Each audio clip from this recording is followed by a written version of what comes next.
Hey everyone, and welcome back. Hope you're having a fantastic day so far. So the increase for all Social Security beneficiaries started going out last month in December, on December 29th for those on SSI, and they're going to continue going out for everyone else this month in January. However, there are going to be four key factors in determining how much your increase is going to be. So we'll be going over all four of those factors. Plus, we have more bad news for the Republican Party as another member of Congress decides to quit, leaving their slim majority even slimmer. But before we go ahead and dive into the main content of today's video, if you wouldn't mind helping me out real quickly by just giving this video a like, that just helps out with the good old YouTube algorithm, and also consider subscribing to my channel if you have not already.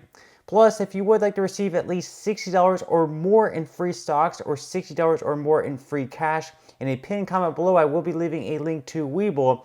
All you got to do is once you click on that link is open up a free account and then deposit at least 1 penny on the platform. Once you do so, you're going to receive 20 stocks which are going to be valued at least $3 or more. If you don't want to invest at this point in time, all you have to do is just sell those stocks for what they're worth and then transfer these $60 or more right back to your bank account.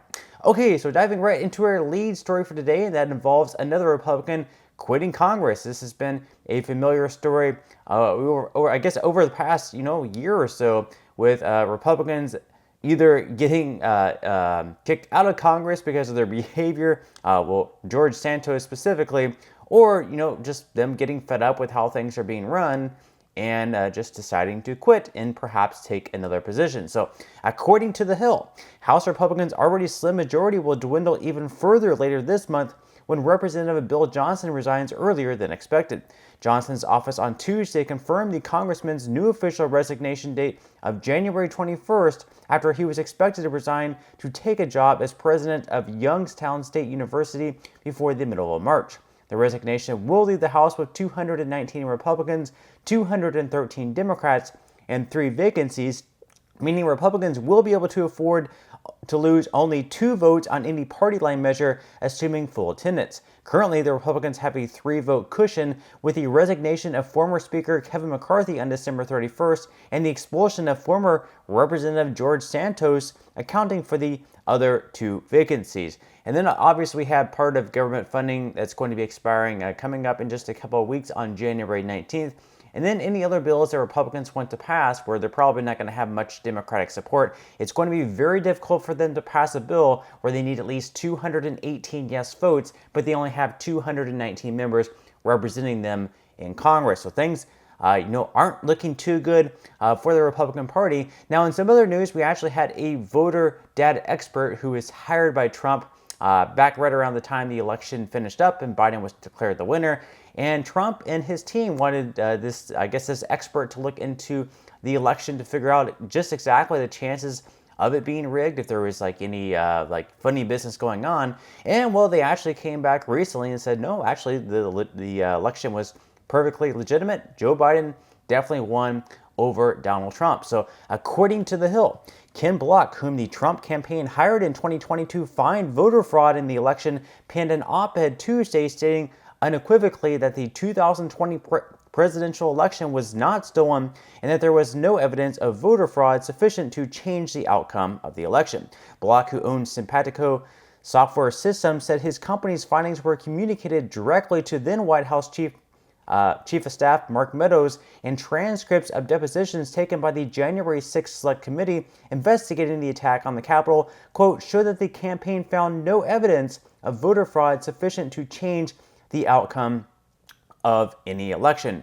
Now, of course, this is the exact opposite of the opinion of most Americans, where we can see right here, according to The Hill, 1/3 of adults in a new poll say that Biden's election was illegitimate. So 33% of Americans believe that Biden's victory was not legitimate. You can see the poll up on the screen. And actually, you can see back in 2021, a higher percentage of Americans believed the election was legitimate, and fewer believed that it was not legitimate, at least according to now. The darker shade of red is in 2023, and the lighter shade is in 2021. Now, this doesn't necessarily mean that states were intentionally counting votes against Trump or any type of funny business like that. It could be that, just certain news stories of Joe Biden or his son Hunter Biden were intentionally kept offline and were trying to be hid from Americans, or perhaps the press was giving more bad news for Trump, more bad press for Trump, and not as much towards Biden. That maybe there was some type of favoritism going on there, rather than being unbiased, and it could be, kind of, I guess, rigged in that way, rather than states like, writing in votes for Biden or any type of funny business like that. Definitely multiple factors going on there. But we're going to go ahead and go into our lead story for today, and this is from a CNBC article. And basically, it's going to be going over the key factors in determining how much your increase is going to be in 2024. Of course, we first started having those cost of living adjustment payments going out last month in December, on December 29th to be specific. Those were going to SSI beneficiaries. Those were actually their January payments, because January 1st fell on a holiday. So the first one that we're going to be covering, of course, there is going to be a 3.2% cost of living adjustment. So Social Security benefits will go up 3.2% starting in January due to an annual cost of living adjustment that will amount to an increase of more than $50 per month on average for retirement benefits, according to the Social Security Administration. And you can see up on the screen here, depending on whether you're an age couple, a widowed mother plus 2 children, an aged widower, a disabled worker, all disabled workers, it's going to, the averages are going to depend which category you fall under.